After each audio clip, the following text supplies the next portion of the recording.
This is Stephan. He is 48 years old and living in Canada. Before unblocking, he has tried endless ways to cure his stuttering, but he kept falling into various traps for stutterers. Listen to the way he spoke when he first joined the 3-day unblocking class. Get a lot of silent blocks, nasty ass facial contortions. They're just like scrunching my face up and when I'm trying to push it out with my tongue. Even I actually sometimes bite my own tongue. It's like, and that bloody hurts. On the 3rd day of the class, Stephan finally unblocked his speech and was able to tell about those traps that he has gone through. I think I've spent the last 35 years looking for the cure, which I know doesn't exist and it's not needed. Due to your situation, due to your circumstances, and due to desperation, a lot of the time, you tend to reach out and grab whatever's there. And what happens is, if you've seen or read or heard that someone has had success, you'll go for it. On each of these methods or techniques, you invested a lot of your time, your effort, your hopes, and you were building this up into a thing that you thought was the panacea, it was the cure, it was the thing. And as each one of them happened and didn't work, the investment of your time and effort and sometimes money was just wasted. Yes, I went to conventional speech therapy. How old were you? Probably 9 or 10, and that was typically in a environment with a group, which is always fun. You have a circle of people all with the same issue, but some had it to a more intense degree. Some were worse, some were better. And you had the fun of going around the room trying to speak, and the speech therapist using a blanket approach to everybody, just doing the same drills. It was no fun. But how did you feel when they would pull you from the classroom? Oh, it was horribly embarrassing. You always had the questions, where is Stephan going, what's going on? And it kind of made it more of a focus on me and my problems. So that was no fun. And it didn't help. Most of the time they were just concentrating on slowing down. They were then asking me to do easy onset of letters and sounds, elongation, and other such things that are not natural. They were just tricks or ways to get some kind of speech out, even though it wasn't particularly natural and normal. So that was their approach. Now, I'm not having a go at the approach because that was what they did, and I'm assuming they did it with their best interests at heart, but that was just with the knowledge they had. I went from various speech therapists at school, and then as I got into my adult life, I then had some speech therapy that I did myself and I paid for. So I spent years on and off going to therapists. While my speech problem waxed and waned. It was good, it was bad. Some situations were good, some situations were bad. So my enthusiasm to fix it went up and down during the years.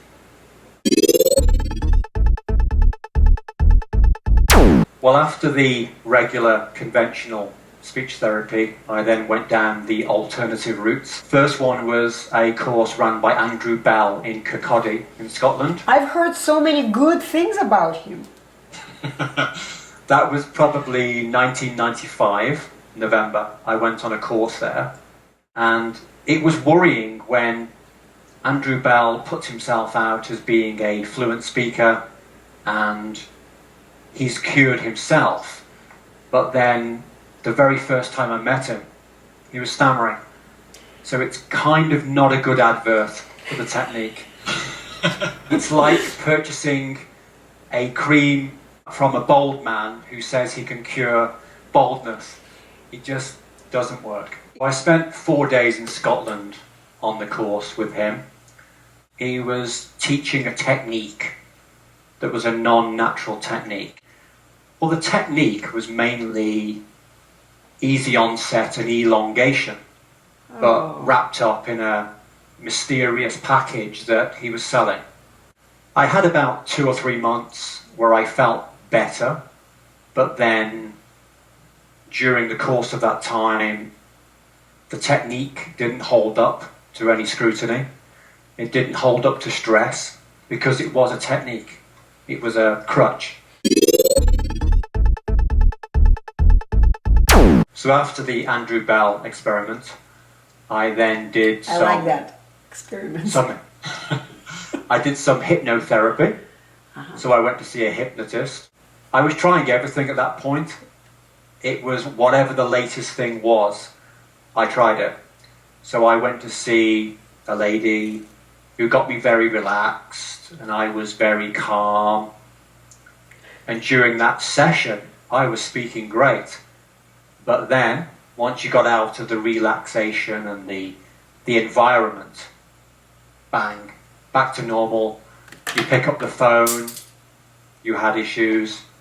So it didn't cure, it didn't fix. It was just, again, something that seemed to work in that very relaxed, secure environment. Not the real world.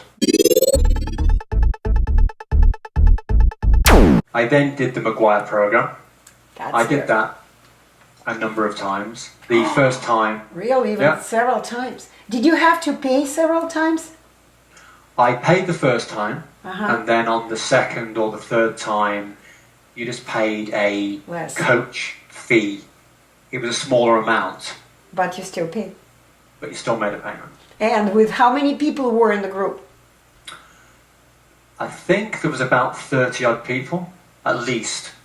Still not bad money. Oh yeah, it was good money. So I went on that course and I learnt the costal breathing. You're drilled and you're wearing a belt around your chest, around here. But it's more about the whole concept of being a recovering stutterer and accepting it.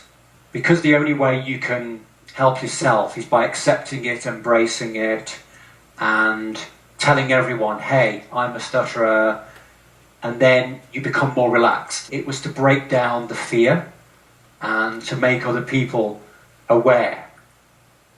But in hindsight, it's making people more uncomfortable, because if someone comes up to you and says, hey, I'm a stutterer, or I've got a problem, it might make them uncomfortable. And that isn't fair. It's not fair on them. I don't think that the instructors were doing anything malicious or anything bad. They were just teaching what they knew and what they understood. But it was teaching something that was not normal or not natural, because breathing is the most natural thing in the world. It just happens. And you shouldn't really have to think about breathing. It just happens. Okay, the next thing after that was going on to some supplements, because I had read that magnesium and other things would relax the vocal muscles. I think that was a Martin Schwartz thing. Well, I believe from the theory was if you took vitamin B1 and B12, magnesium supplements, it would assist with relaxation and relaxation of the vocal cords and muscles. So tried that, didn't work.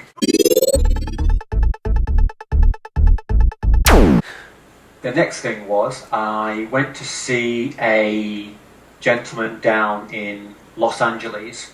His name is Dr. Gerald Maguire. Nothing to do with the Maguire program.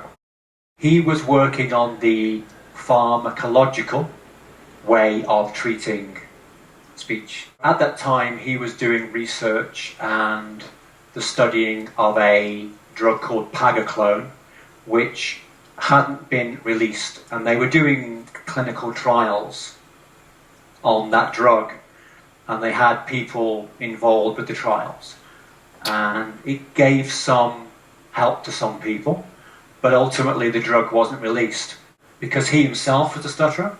He self-prescribed himself drugs.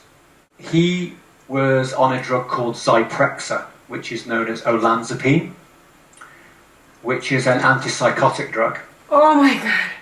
Seriously.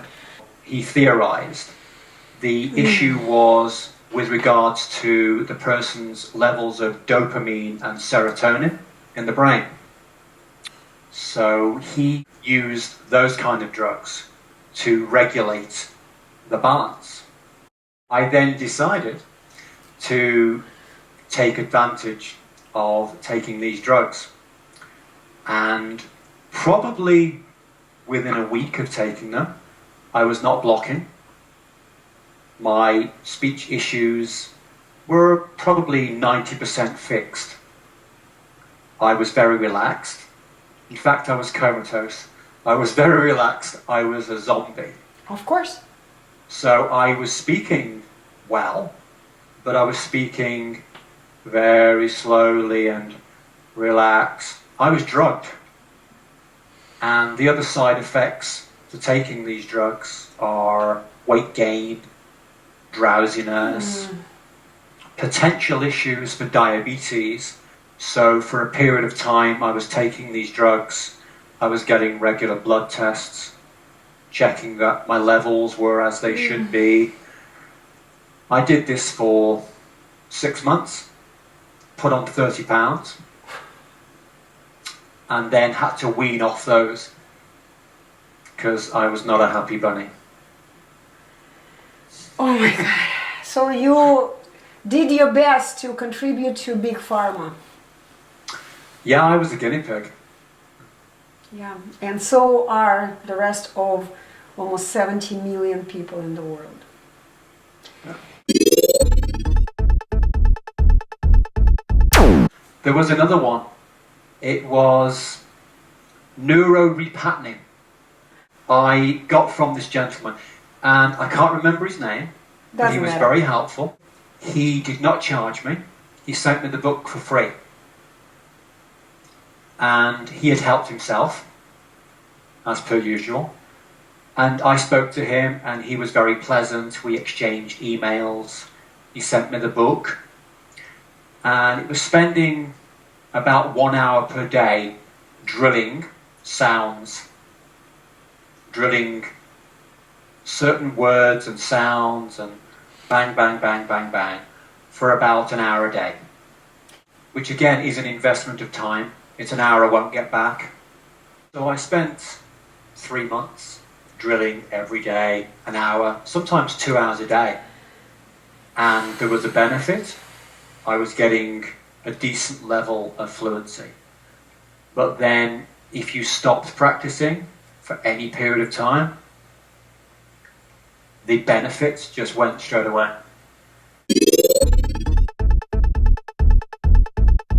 It was during a time when I was doing a lot of exams because we moved over to Canada and I needed to get some more formal Canadian education in the financial services.